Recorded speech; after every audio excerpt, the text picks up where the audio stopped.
Shalom, selamat pagi untuk semua. Pagi hari ini kita akan belajar dari Ulangan pasal 28. Di dalam Ulangan pasal 28 hanya ada dua tema yang sangat menarik. Yang pertama berbicara berkat, yang kedua berbicara tentang kutuk. Namun pembahasan kali ini kita akan berbicara dulu tentang berkat. Berkat Tuhan tidak selamanya berupa hal-hal materi saja. Tetapi berkat Tuhan selalu berbicara soal hal-hal yang rohani. Nah, Tuhan ini ketika menjadikan manusia dari semula, Tuhan sudah menetapkan kehidupan manusia sesuai dengan potensi yang sudah diberikan Tuhan dalam hidup manusia itu sendiri. Dengan kata lain, setiap manusia Tuhan sudah lengkapi dengan potensi yang unik di dalam diri setiap orang itu sendiri. Lalu bagaimana dengan kaitannya dengan Ulangan pasal 28 ini soal khususnya tentang berkat? Berkat itu ketika kita taat kepada perintah Tuhan, itu firman Tuhan itu sendiri, hidup sesuai dengan kehendak Tuhan, maka berkat itu akan menjadi nyata di dalam hidup kita.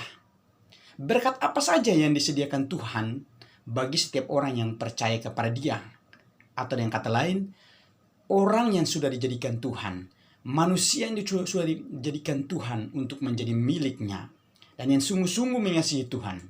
Tuhan berkata, berkat Tuhan ada bagi setiap umat kesayangannya, ada di desa, ada di kota, ada di ladang, ada di setiap apapun yang dilakukan manusia, di situ ada berkat Tuhan.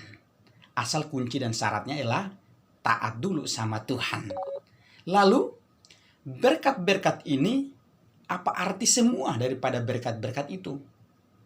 Berkat-berkat yang dituliskan oleh Alkitab ini untuk menunjukkan kepada kita di zaman sekarang ini, berhubung zaman dulu penulis Alkitab Ulangan ini, terkhusus pasal 28, dia menulis sesuai dengan zamannya.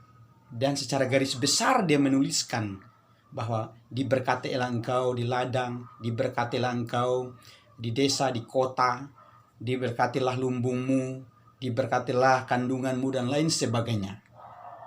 Ini menunjukkan kalau di zaman sekarang kita mau menafsirkannya untuk menjadi lebih menarik lagi, maka pada pasal dan ayat-ayat ini menyatakan bahwa pada hakikatnya dari semula Tuhan sudah mengatur bidang kehidupan manusia secara masing-masing.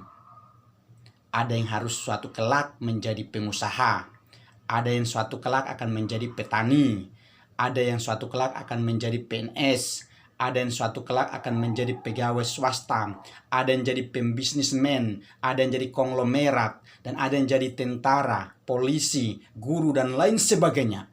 Semuanya itu Tuhan sudah menyediakan dari semula. Karena itu, apapun yang kita miliki saat ini, dan di bidang apapun yang kita tekuni, yang kita kerjakan, ingat, itu adalah bagian dari rencana Tuhan untuk terjadi dalam kehidupan kita. Jadi Tuhan memberkati kita. Bukan hanya orang kota yang diberkati, tapi orang desa pun diberkati. Dan dimanapun kita berada, ketika kita taat akan firman Tuhan dan kehendak Tuhan, maka berkat-berkat itu akan datang pada kita. Mau berkat secara jasmani maupun rohani, semuanya akan datang pada kita ketika kita taat sama Tuhan. Di dalam nama Yesus Kristus, pagi hari ini kita mensyukuri ayat ini, sebab Tuhan membuka bahwa manusia sudah diciptakan dan Tuhan sudah menentukan bagiannya masing-masing. Amin.